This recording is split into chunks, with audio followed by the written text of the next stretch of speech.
Yo, what's happening, Cap? Hey, look. Hello. Hi.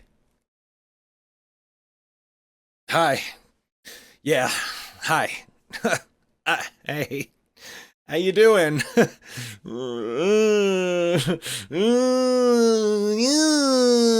Just pretend. This is what white girls do when they're feeling emotional and they dye their hair. This is the male equivalent. This is me lashing out. What's happening, Captain? You're welcome. You're watching the world's only podcast all about Captain Hardlock. Hey, that's me. I persist, I exist, I'm in time, and it's time for another solo episode. It's been quite a while, I believe, and, you know, this is just a little time for me to bare my soul and my chin, and hopefully you're fond of both of those things. I would assume, I would hope, you're watching a podcast that's basically about me, even though it's been about a lot of other people, and I've appreciated having everybody on. We record these live on Twitch, twitch.tv/Captain Hardluck, CPT Hardluck, and that's me. We got people in the chat, Hyperblocks in chat. Glad to have you, and hope to have you again.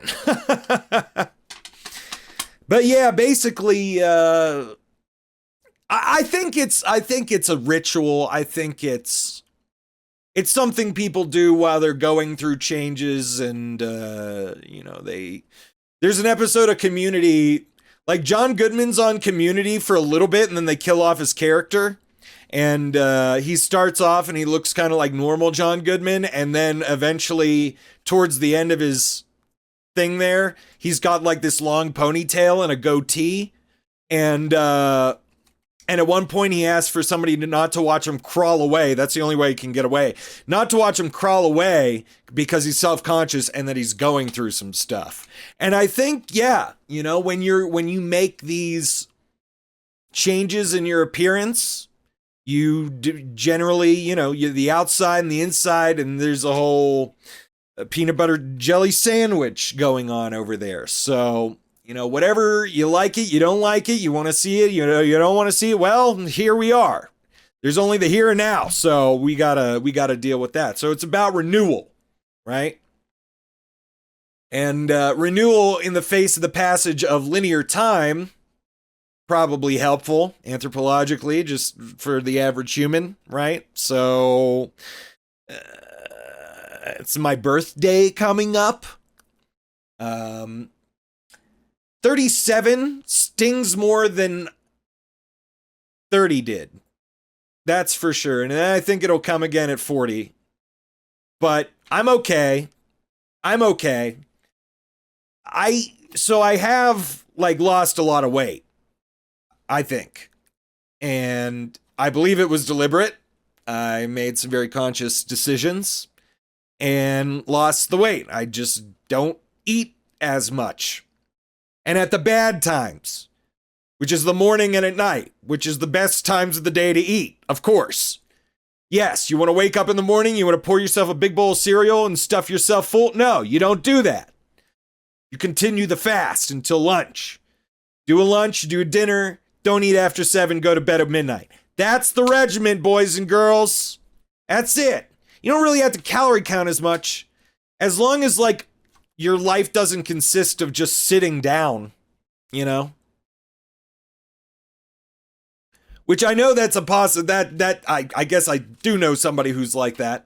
But they also get out and about when they can, you know. And I don't think they have a weight problem. They don't have a weight problem. So there's other things going on there. Life is complicated, and sometimes when we've got life that we want to live, we go out and live it, okay? Last year I did that by joining a comedy improv club and starting to do stand-up sets, right? That is still fun and rewarding, and it's a lot of work, but there's other opportunities swimming about, you know, and one way or another, I think something's going to happen. Originally, there's like another venue in town that I thought would have me pretty easily at first, and then it's not easy. I don't know why necessarily it's not easy. It's not for me to figure out. If they want to tell me what's going on, they're going to tell me what's going on. And honestly, I haven't really thought about it in a while, so I should probably just I'm going to take care of that. Not by even talking to anybody. I'm just going to consider my thoughts about it, because your thoughts are important. Doesn't matter if you think somebody else is in control of one thing or another in your life. No, what you think about a thing is important. Stop telling yourself it's not. Okay? It doesn't mean that you even have to really act on it, you know? You just have to, your thoughts are important. I'm telling you. They leak into everything else. Quite strikingly. So, there's a comedy venue in town. As I spill water all over myself. There's a comedy venue in town. And it's slow goings there. But then, a couple weeks ago, I went to, randomly, this bar in town. And I went to another bar first, actually, but they were having UFC for $10. And I did not want to pay $10 to watch large, sweaty, muscular men grapple each other on the ground while Joe Rogan, you know, gets a tugger under the table by Alex Jones or whatever. I don't know. And so I went to the other bar, which is more divey. And they were having a metalcore show. I missed the first band, I guess, but my loss. But the second band played, and it was fun. It was like people were having a good time. They played kind of a long set. There were only 2 bands, so made sense they played a longer set. And I was just chilling out back of the show, sipping on a drink, and ended up talking to the band, of course. It's just what happens. I played in bands for a long time. It's just a thing that eventually there's a magnetism. We're musicians. It's gonna happen. They're gonna be talking about something. I'm gonna crack, you know, and then you get forced in these situations when you're at a bar, right? Which is not what happens in real life. Okay, especially if I was smoking cigarettes. Okay, at times I smoke cigarettes. I try not to make it something I do a lot. But if I buy a pack of cigarettes, I will smoke the cigarettes every day until I run out of the cigarettes. And then we'll see what happens after that. How stressful things are. I've also lost a lot of weight. And one thing I think, there's an episode of House that I should, I'm talking about my medical situation, but I'm just going to be honest with you. There's an episode of House. And in the episode, there is an old man who has irritable bowel syndrome or something, or IBD or whatever. And he's playing Santa Claus, and he can't be Santa Claus because he keeps having to go to the bathroom. So then, you don't want to have it. You don't want to, poop yourself while you got a kid on. That might be a crime. There might be some liability there. You got to get the kid checked for Hep C after that. But, and House, the guy doesn't want to be on like the IBD medication or whatever, or something. He can't do it or whatever. So House is like, here. He writes him a prescription, just says a pack of cigarettes, 2 a day. And he's like, yeah, it's good for IBD. It's good for regulating stomach problems. And, the Native Americans used to do that, which is also true. So, and I have stomach issues. So it's actually way worse for me to overeat than it is for me to smoke a cigarette. Now my voice may be getting a little raspy, and that's a couple of things. And I'm sure cigarettes are not helping, but I'm going to get to that. I've got a whole, I wrote everything down. I'm just, Anyways, so I went to the metalcore show and I met the band and that was fun. And then I met another dude whose name is John. I don't think that's too revealing. It's a pretty... That could be a lie. It could literally be a lie. I haven't checked his ID. And so we were chatting and then got swap numbers. And then I asked him the next week, I knew there was karaoke and I had invited somebody else. They couldn't go. So I invited this person and they're like, I'm going. So that was good. And I was like, great. And I'll, not have to fucking be there alone. And he like got a table. So I had a place to sit, which was nice. He helped out. And, karaoke for me, it's personal. Okay. I feel like I'd never really crushed at karaoke, which is bad because I've been a singer. I was a singer that sang around the country and lots of people still listen to me sing on recordings. So I never really crushed at karaoke. I had an okay, Dead Leaves and Dirty. I forgot. I maybe did a White Stripes. Okay. I think I've only done karaoke like 3 times before this max, maybe twice.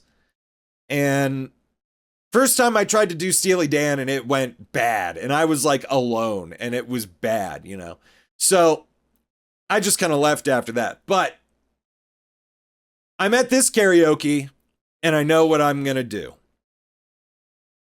And it's a song that's in my fucking blood. All right. This is music that I grew up on. This was in the car. This was what we listened to.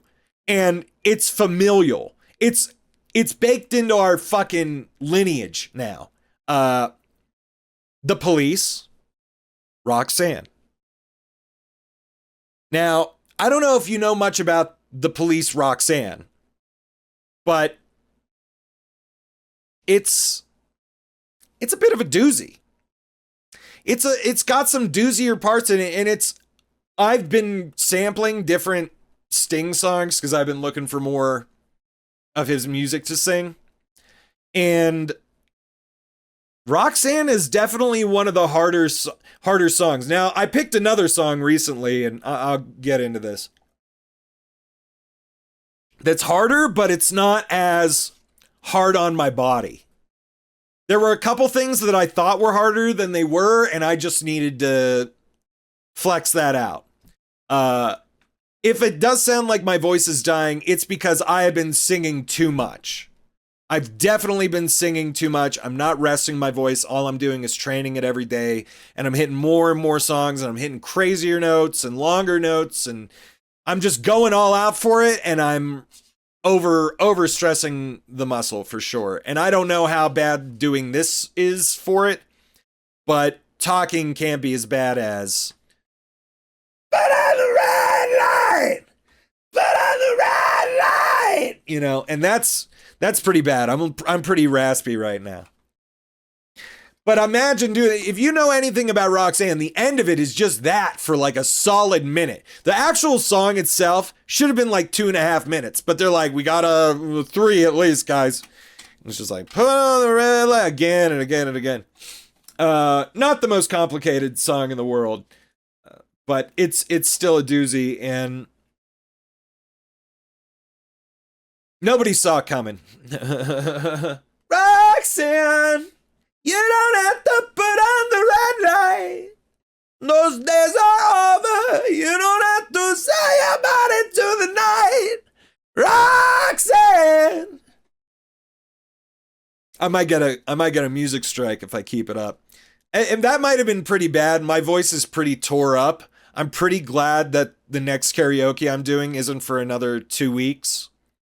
And in that time, I don't think I'm going to be smoking any cigarettes. I'm going to see if I can take a ciggy sabbatical here and see if I can get through it. I may get too stressed out. I may give in.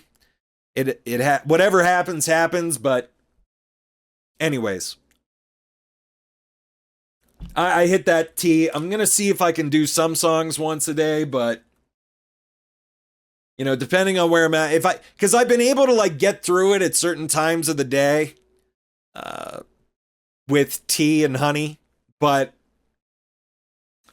it's something I don't want to, and I'm hoping that it's not how I'm hitting the notes that's fucking me over, because I'm trying to, like, it doesn't actually feel like super terrible, but I also have sinus issues and all sorts of fun things that kind of fuck me up, but that's fine. It's fine. But Roxanne hit the karaoke joint like a truck, and it was a successful night. You know, every time I went, Roxanne, woo! You got the woos, it was a little insane. The response was a little intense, but it was very welcomed, and it was what I wanted, and I practiced for it, and because I don't know. I went into some karaoke raw. I'm like,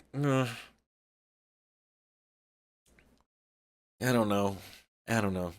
Because when you've done actual performance and you've gotten actual elation for your own work, it's different. It just hits different, right?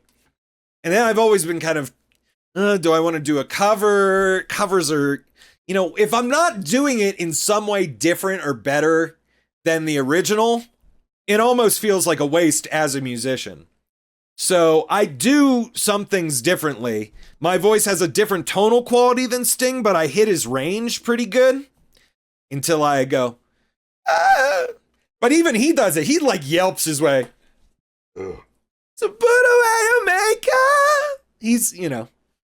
He's up there. So it was fun, and there was a table of ladies, and I should have been more aggressive about that, but I was with my friend. I was with my new friend. I was having fun with them.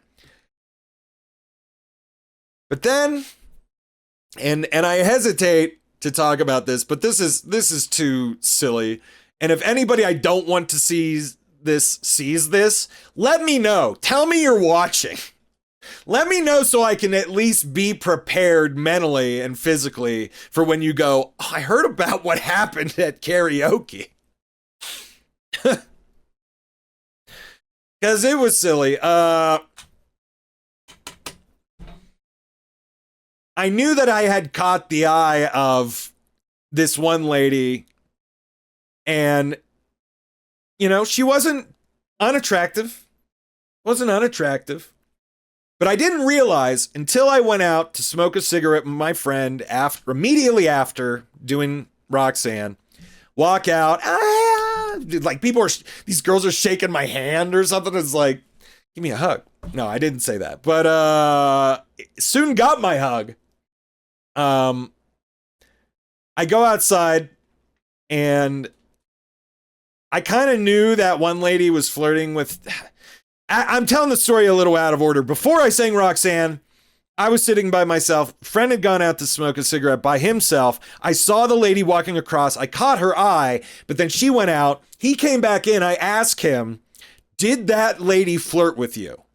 I just kind of had a feeling. He was like, yeah, kinda. I was like, oh, yeah? And I forget what exactly we said there, but then I do Roxanne and I go back outside, get a little elation. That was fun. And then this lady walks out, and it's the same lady. She's in a black coat now. But I realize now she is visibly drunk. So I'm like, okay. And she came out like right as we went out. Things are becoming obvious. Now, what I realize is that she's sitting with another guy. So anyways, I didn't mention that part. But I didn't approach this woman. She approached me and him, and she goes up to my friend like, hey, like kind of like going up to him and a little touchy-feely. And then she comes up to me. And you know what? I think she was being pretty touchy-feely with him too. But I was just like laughing and ha ha ha, whatever. And then she comes up to me. And that's where she spends a lot of time. Then she starts it's becoming clear to me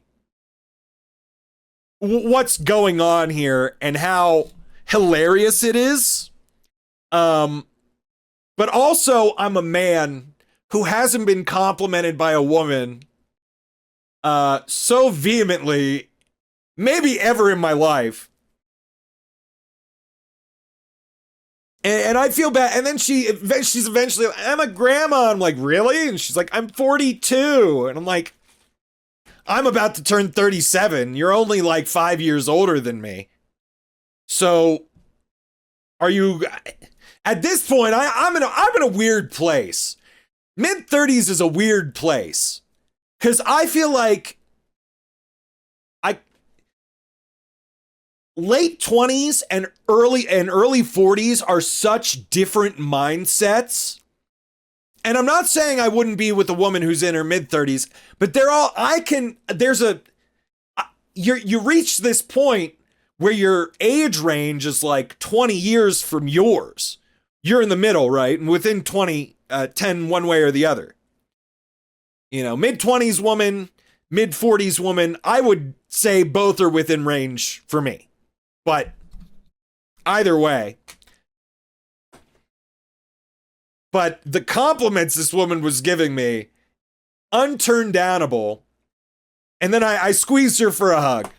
But she was aggressive. She was aggressive. It's also interesting. I've considered, okay, well, what do I do? My back is kind of pinned. My friend's to my right. What, am I going to push this woman off of me? Am I going to be like, no? Because that's not funny or fun. Nobody's going to have fun after you do that. And the worst that's going to happen to me is that a lady is going to hug on me. Now, I did realize in retrospect, I might have given some of the other girls the ick because maybe I enjoyed it too much. But it was funny. We were all laughing. And this lush, and I mean lush in like the drinking way. She was being a lush, is hanging on me. I just feel like it's gonna make things worse. It's like a fucking barbarian king who like kicks off one of his wenches or something like that. That's not fun to me. We're not gonna keep having a fun night after that. I don't think I gave those girls the ick. I talked to the one before they left. I think it'll be fine. But one way or another, karaoke, it was an interesting time. I will say I was finishing my cigarette and then I see that it looked like they were about to go in, but then they're just like hugging by the door and I'm about to go in. And then the guy she was sitting with just opens the door. She's holding on to somebody else now, right? So that's kind of what she does. She goes out, obliterated, hugs all over different guys. She hugged all over 3 different guys.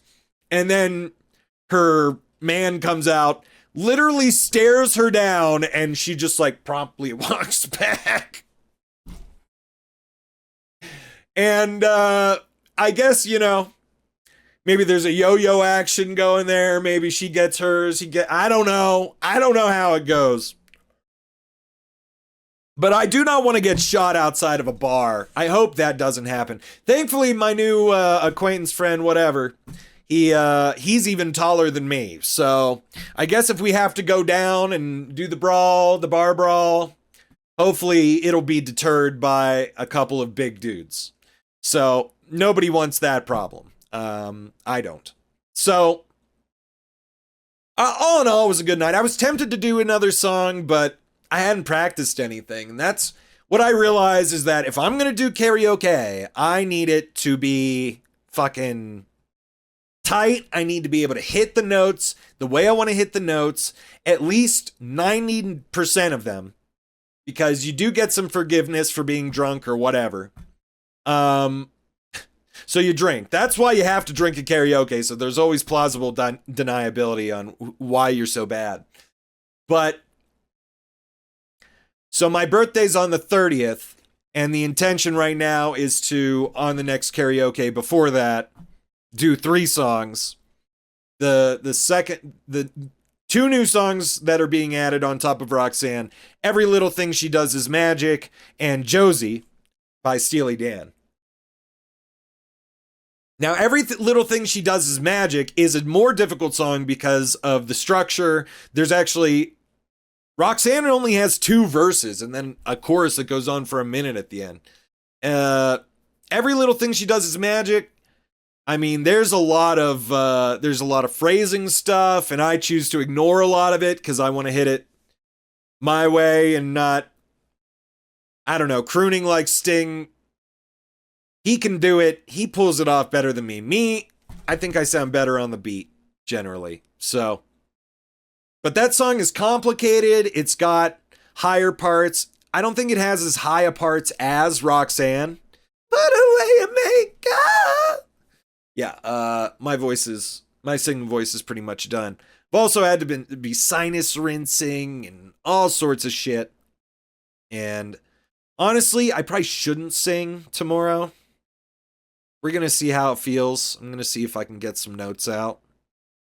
But, the 3 songs, it's like a 10-minute practice. So it's, Now, I could practice for hours, and I had been probably practicing for hours, but my guitar broke a string. It needs set up, and I haven't been whittling on that whenever I want to do something. So then instead of doing that, I turn on fucking Spotify and listen to Roxanne and everything. Yeah. And I've got new songs that I want to add to the rotation, and there's lots of ideas. And, do I form a cover band around here and get free drinks? Whatever. I would love to get back into some music. I think that's a big part of what I'm trying to say there. So, but anyways, karaoke's fun. I will say one thing about local shows, going back to how I started going to this bar. One thing I love about local shows and local music is just how much fatter the musicians are. And I say that as a fat musician. Listen, I still got plenty of fat on me. You can call me fat. It's fine. We can still call me fat. I would probably, if I saw me at this point and I told somebody I was fat, and fat me saw that, I would go, you are a piece of shit. You look great. And I would have to go, oh, thank you. Because you are fat, so you would know. And that's me talking to past me.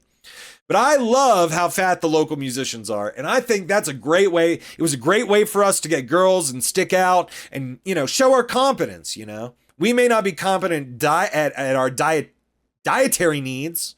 We may be bad to our bodies, but, we can hit the high note. Roxanne! And that's why it's so important. You got to have that confidence. It's all about the confidence, right? That's what we're doing here. That's why we're trying to have renewals. We're trying to make new things happen, take a new approach to life, and get some inspiration, And I think I've been really lucky as of late to have been given a great deal of inspiration to make large changes in my life. And it's been such an inspiration that I kind of have to, rethink how I'm inspired after this. Like, I don't think I've ever been so inspired by any one or thing in my life. And, it came at it kind of showed me how I've grown because, similar things have happened to me in the past and they were inspiring and I definitely made like new concerted efforts. I don't think those efforts were as successful. There were a lot of successful efforts because of similar situations, but not to this extent, not this like emotionally, like spiritually deep. And in such a way that, I make art and I make improvements to myself and I get on regiments with exercise and yoga and all the different kind of stuff that I'm doing. And art, obviously, and we're going to be doing some art eventually here. We're going to get into Toe and So Long, which is still being worked on, of course. I hope that nobody's too offended that I'm going to bars once a week while I still have commitments and things of that nature. I'm going to be honest with you. I'm always going to have commitments. And I think my perceptions of how I believe things should go have led to a lot of commitments made to me not go through, and simultaneously me feel like the effort I've put in to meet my commitments meet a lot of resistance, as if, I'm not important. And that's the opposite of confidence. But the inspiration really comes from coincidence and kind of like the nexus of circumstances that, when you're looking and when you're trying to make a difference in how things are going in your life, and you're looking for the cracks in the wall to crawl through or drip through as liquid, that's coincidence. That's where the gate is, and that's where the entry point is, and that's where you can instigate. And instigation is really difficult for a lot of people. And I you know what? I'll say it's difficult for me too, because even if I'm willing to instigate, that doesn't mean that the instigation is ever really gonna go the way I see it. You kind of plan and you try to think of how you're gonna word things and how you want to display your ideas, and how you or if you're physically instigating, are you gonna start with the head or work the liver? Thankfully I don't think that's the healthiest way to be instigating, but I think we do have to be instigating. We do have to put out our thoughts, feelings, and ideas to the people around us from time to time. Hopefully with the utmost desire being honesty, right? Hopefully the main motivator being that we feel the honesty of our communication in one way or another is going to outweigh whatever reaction or difficulty or pain is related to said spoken truth. But we can't have like a bunch of guilt over that. And, whether it's honesty or just, I think that's the best way to go about a desire, is to just be honest about it. And all of our acts are motivated by our desires one way or another. Even if we have altruistic desires, then those desires have to be, acted upon, or else they're worthless. And generally, you're a better actor if you are doing the personal work, and the personal work requires belief in your desires. And I think you can't deny your desire and live a healthy life. You can't deny yourself because of your guilt, And if your desires aren't informed by fear, right? Like if you have a desire to eliminate your enemies and, destroy and defend and hoard and, ensure you'll never go hungry or this or that, all these things that are motivated by self-doubt and fear and a lack of belief in a supportive universe, then your desires aren't going to be desirable. They're going to be bad. So if you can free yourself of the fearful desires and focus on the desires that, I think the best way to tell if a desire is fear motivated, then you will feel less fear when you act upon it. But if your desire is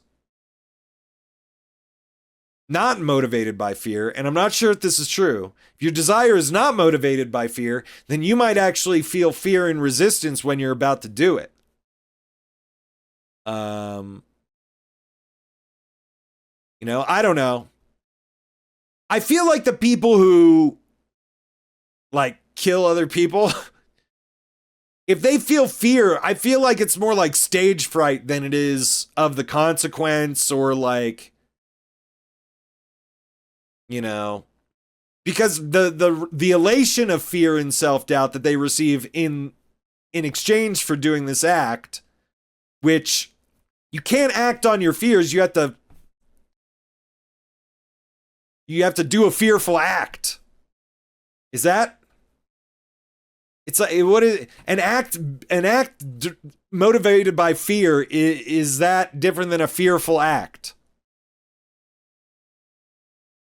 It's like almost what I want to say, I feel like. But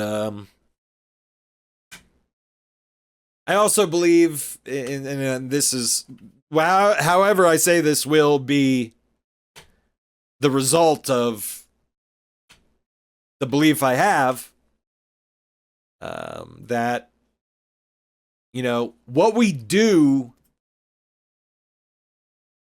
can't be faith. Like, it can't be ideas. Like, I don't mean faith as in like religion. I mean it in like belief, like self-belief, like, you know, belief. Like these ideas come from belief, and the good ideas, I think, come from some sort of belief in something that isn't fear motivated, right? That's like an actual joyful sort of energetic, motivated, sun-like, you know, feeling, subconscious feeling. And then there's like how we think about these desires that come from that. And then there's like how I say it. And once something is acted upon in the physical world, it's no longer part of that like upper consciousness. I don't mean to, I don't want to say purity, but maybe it's more like, you know, energy, power. And that's, you know, that's the difficulty when you work in words, because you're trying to put the least amount of resistance possible between the power of your imagination and your expression in the physical world, which is kind of just like a shadow from that light, right? And I'm creating a puppet show that disperses light and shadows in very concise and meaningful ways, to understand the process. And that's art. Art is the documentation of art is like a curated documentation of transformation. And, you know, documents aren't the real thing. You can study history all you want, but documents, they are not the real thing. So maybe I should have gotten into more jokes before I got fucking sentimental and stupid, but that's how I feel about life a little bit. And I'm going through a little bit of life right now, and I think day by day, things are shaking out, things are going off, popping off, hopping off, and yeah, I'm good. I'm taken care of day by day. I keep looking out in my living room and I keep going, oh, I still have a place to live. Keep waking up in my bed, I still have a place to sleep. Keep looking at my fridge, I still got food in there. Keep looking for, you know, ways to get the things I need. Oh, I can get what I need.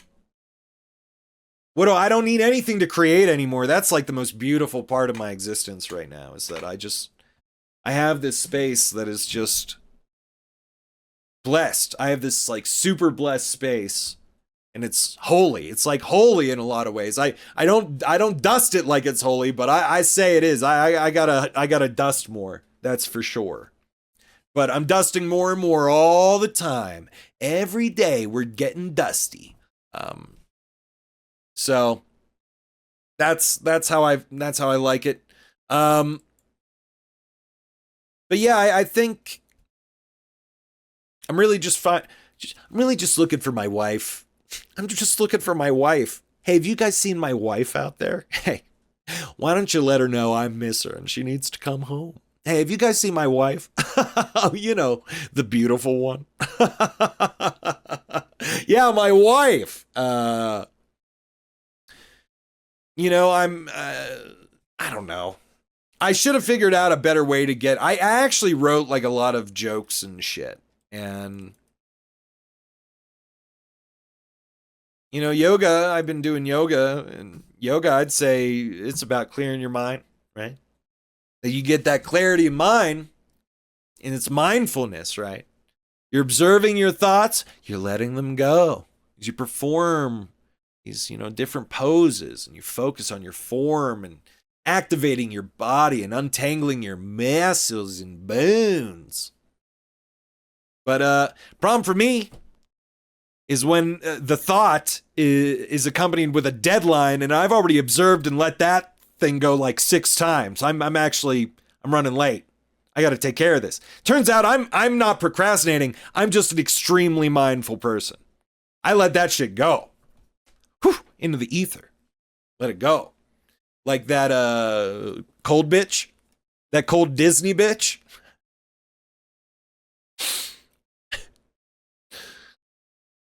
Like that cold Disney bitch. I think that one's gonna hit. I think that's gonna hit. I think people are gonna really like cold Disney bitch. Or not. I don't know. Maybe they're not. But I don't do a yoga class, guys. I do it at home. I do it alone. I feel deep shame expressing myself physically in public, as we all should. Stop dancing so freely. I'm not saying we should, you know, give in to the shame all the time. Sometimes you can dance, okay? I like dancing, but if I had no shame about it, the act of freeing myself from that shame would be less enjoyable, okay? I have a little dancing shame, but in the right context, I feel like I can cut a rug. I enjoy it. But yoga class, I draw the line at adjusting my testicles in a female and rich environment. That's what a yoga class is. A guy switching yoga poses, it's kind of like a commercial airline flight. Sometimes the luggage has to shift in transit to make it to your final destination. You know what I'm saying? Watch out for testicular torsion. It hurts. It's ow. But you know, I look better. I think I think, you know, I have better chances with women now. But I might still be too picky. You know, it might be because I'm a little OCD. Not like check the locks 30 times or wash your hands so you bleed OCD. It's actually called relationship OCD or ROCD. And basically I obsess over all the menial negative emotions about like negative emotions about situations with or aspects of my partner. Right? Where I can't enjoy them anymore.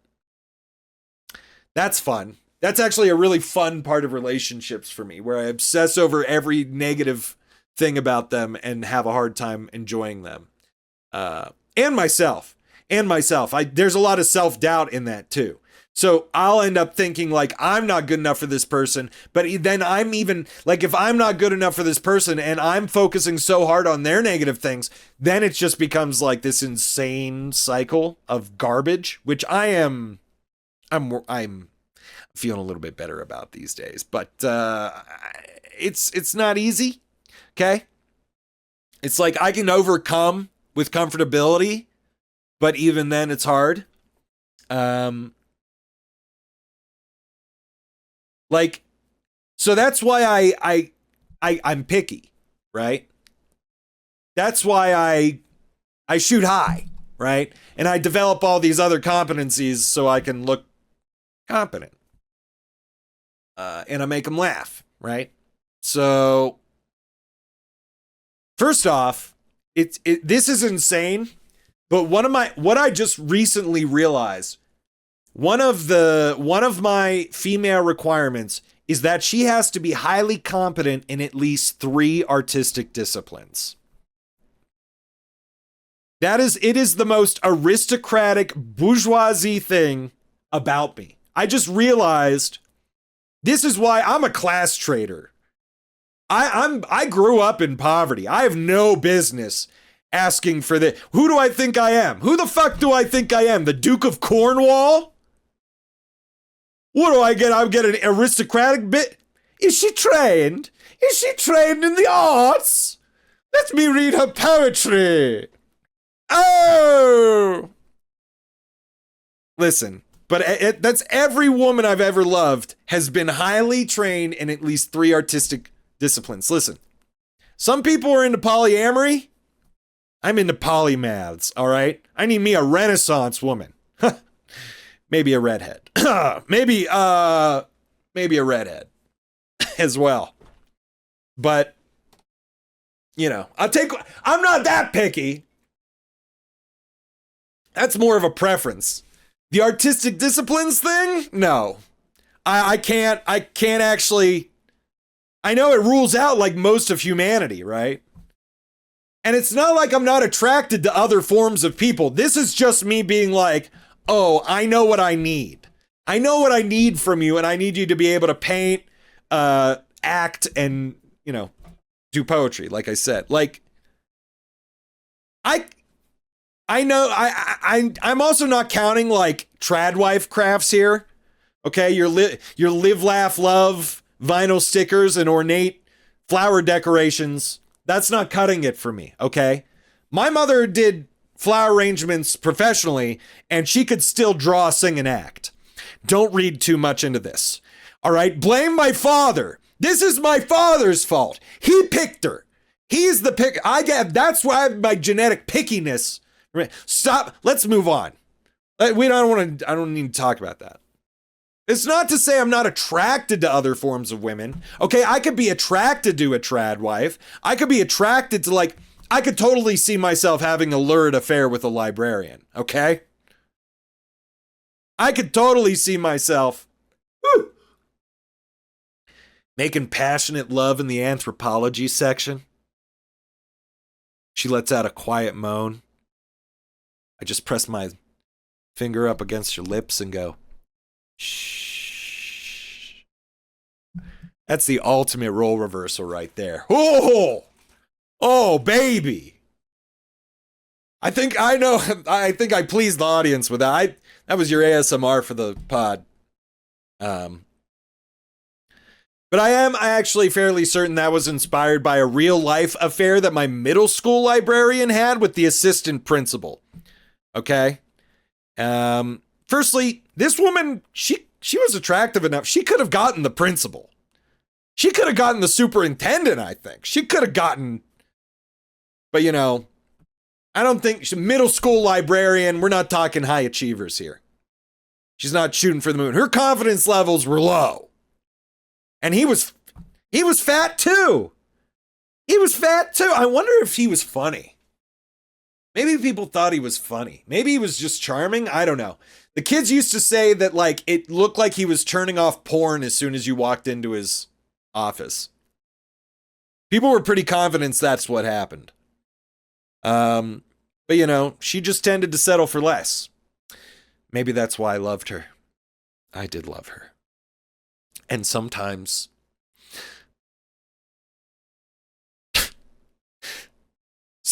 I would look up images of anime and Google search would just accidentally show me some hentai.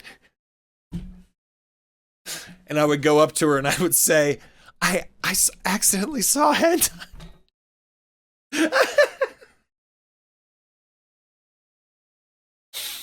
It was on Google search. I didn't know.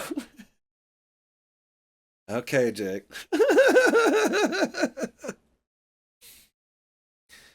Looking up Cowboy Bebop.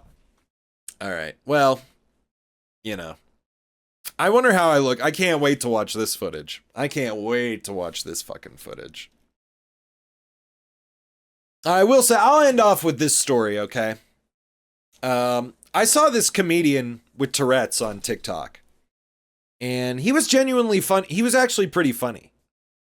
I liked what he did. You know, he had his tics, whatever. TikTok. Oh, God. It's the Tourette's platform. That's what I'm saying. And I commented that they're going to put him on Kill Tony the second he steps foot in Austin. Little did I know, he was in Austin. That's where he's at. And it was interesting because he commented back, I think the Kill Tony guys are evil. Okay, so he is apparently a left-wing Tourette's haver. I don't think, maybe he doesn't want to get made fun of by the Kill Tony crew. I don't know. But it did surprise me. I was like, that show, Kill Tony, has opened doors for comedians with disabilities. You know, they make jokes about their disabilities. If you're a comedian and you have a disability and you hang out with other comedians and expect them never to make fun of your disability, I think you're an idiot. I think you're probably a bad person too, because you can't fucking, like, you can I laugh at myself, but nobody can laugh at me. Fuck you. Fuck you. Fuck you, pussy. I get made fun of all the time. Anybody who puts their shit out there gets made fun of all the time. You might as well fucking monetize it. I'd rather get paid $1,000 for fucking Tony Hinchcliffe to make fun of me than, you know, I'm not saying you get paid $1,000 for being on Kill Tony. I don't think they pay you at all. I don't even think they give him joke books or anything anymore. I think it's bad. Maybe they give him $100. They should probably just give him $100 or something. But you know, I was surprised, but then, you know, I realized this guy with Tourette's, what does a guy with Tourette's care about free speech? This guy's speech is limited right off the bat. He comes out the factory, limited speech. Hey, don't groan. I'm just having fun. It's just a joke. We all know that Tourette's isn't real. Fuck my pussy! I'm trying to get on Kill Tony. Okay, well, thank you all so much for watching another episode of Kill Tony. And what's happening, Captain? Maybe the next episode I'll have multiple people on? I don't know. We'll do something fun. Later, guys. Later, YouTube. Oh, that's a good look.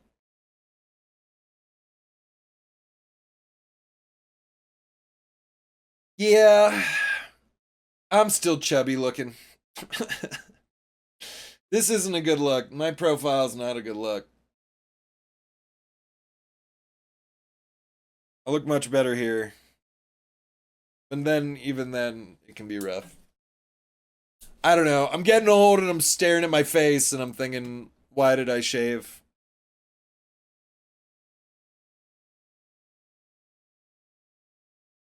But your face is more expressive when you shave. So maybe that'll help with comedy. I don't know. Maybe it'll hurt. Maybe people just won't want to look at my face anymore. That could also be what happens.